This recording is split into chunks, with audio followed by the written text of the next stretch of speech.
Halo Sobat RNet, pada kesempatan kali ini saya akan mencoba ya mereview mini PC industrial ya yang saya beli di toko online. Nah, untuk jenis mini PC-nya sendiri itu Core i3 ya, yang generasi ke 12 kalau nggak salah, kalau 12 atau 13. Nah, itu bagaimana performanya? Mari kita simak videonya.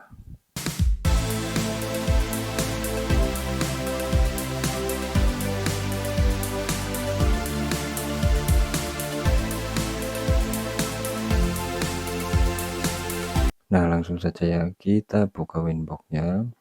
Nah, di sini saya mempunyai dua mikrotik ya. Yang satu yaitu CCR tipenya 2116. Nah, dan yang satunya itu mini PC itu tadi yang harganya hanya 5 juta ya. Kita coba buka terlebih dahulu untuk mini PC-nya ya. Kita lihat. Nah, di sini saya memakan bandwidth sebesar 1 giga lebih 300 MB ya. Di sini saya menggunakan settingan hanya untuk load balance ya dari 2 ISP itu seperti itu. Nah, untuk CPU-nya sendiri ini hanya kemakan sekitar 20-an% ya di sini ya. Nah, itu sangat-sangat mumpuni ya, karena ini bandwidth-nya sudah lumayan gede ya di sini. Ini kan portnya 2,5G ya, bawaan ya dari mini PC tersebut.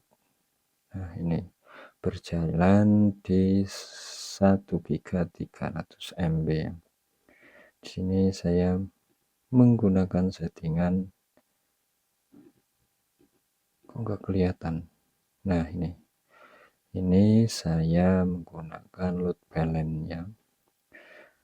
Kalau di CCR kemungkinan itu CPU-nya sudah nyentuh 50% ya.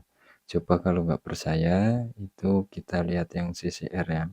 Di sini CCR ini saya hanya menggunakan untuk distribusi ya. Nah, untuk distribusi sendiri itu sudah memakan CPU sekitar 25% ini, bahkan sampai 30%. Nah, apalagi kalau kita gunakan untuk meload balance ya, karena distribusi ini kan sangat-sangat ringan ya, sangat ringan.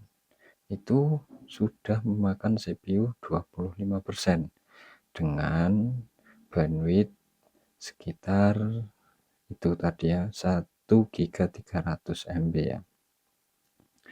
Itu seperti itu. Jadi bagaimana untuk teman-teman, apakah akan menggunakan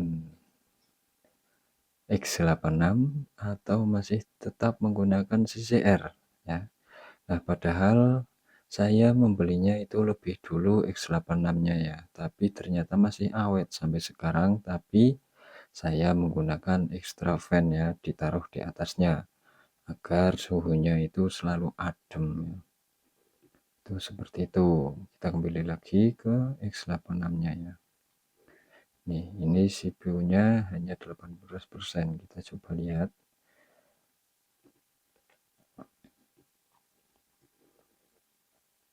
Nah, ini masih sangat-sangat ringan ya. Nah, karena tipe mini PC ini itu mempunyai 6 core 8 thread ya, kalau nggak salah ya.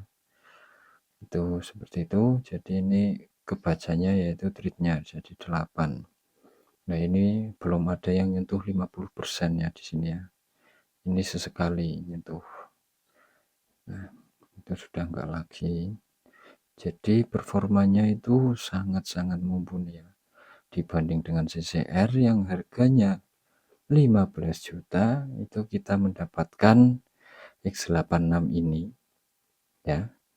Itu dengan harga 5 juta. Jadi kita bisa membeli 3 ya, ditumpuk.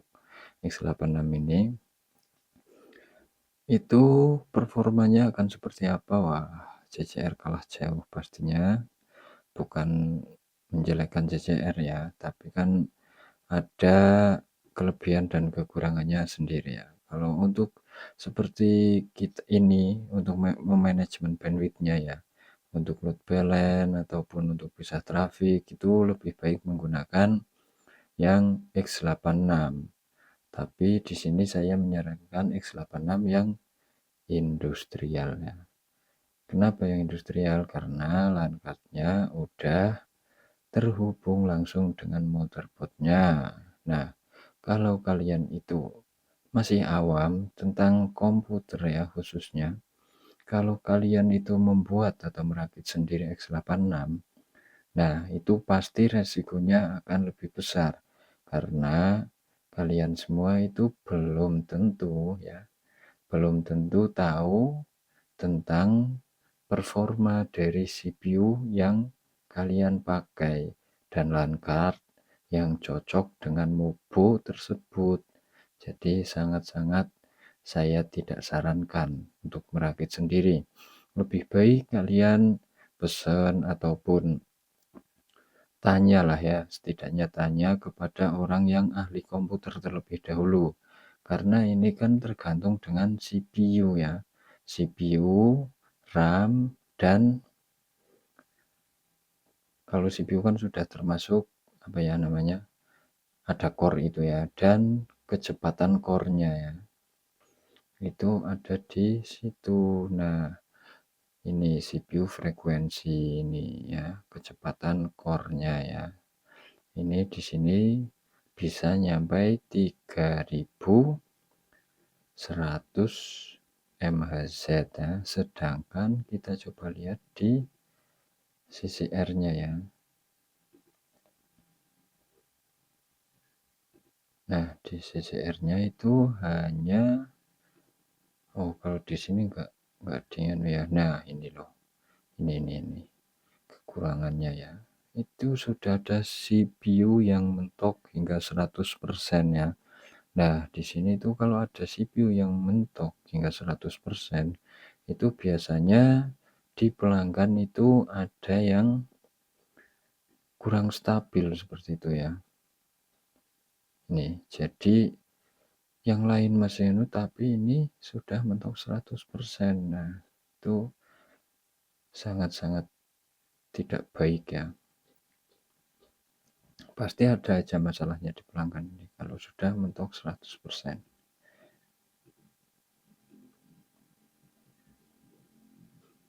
Ya, jadi tadi sudah sampai merakit X86 sendiri ya. Nah, itu. Jadi menurut saya, ya memang kalau merakit sendiri itu ketika kita melihat part-partnya itu kelihatan sangat murah ya. Tapi kan belum tentu itu ya. X86 yang kalian buat dengan ketidaktahuan atau belum belajar mengenai dasar dari komputer dan CPU, itu nanti hasilnya tidak akan seperti apa yang kalian inginkan ya. Jadi sangat memboroskan uang jadinya ya. Kalian sudah merakit habis segini hasilnya tidak sesuai. Nah, nanti akan dijual lagi dengan harga yang sangat murah ya, seperti itu. Jadi kalau ingin merakit ya, merakit X86 itu pahami dulu konsep dasar dari komputer ya. Terutama untuk CPU-nya ya. CPU ada berapa core, ada berapa kecepatannya ya. Selanjutnya itu LAN card dan MOBO-nya ya, seperti itu. Nah, ini bandwidthnya ada 1,5 G dan di sini CPU-nya 25%. Sangat jauh ya dengan yang X86 ini ya. Ini padahal buat load balance loh ini loh. Itu hanya 20%-an. Nah, Jadi kalian pilih yang mana ya? Itu terserah kalian ya. Mungkin cukup sekian video kali ini. Mungkin bisa jadi pembelajaran untuk kalian semua sobat Renet. Ya, terima kasih telah menonton. Dadah.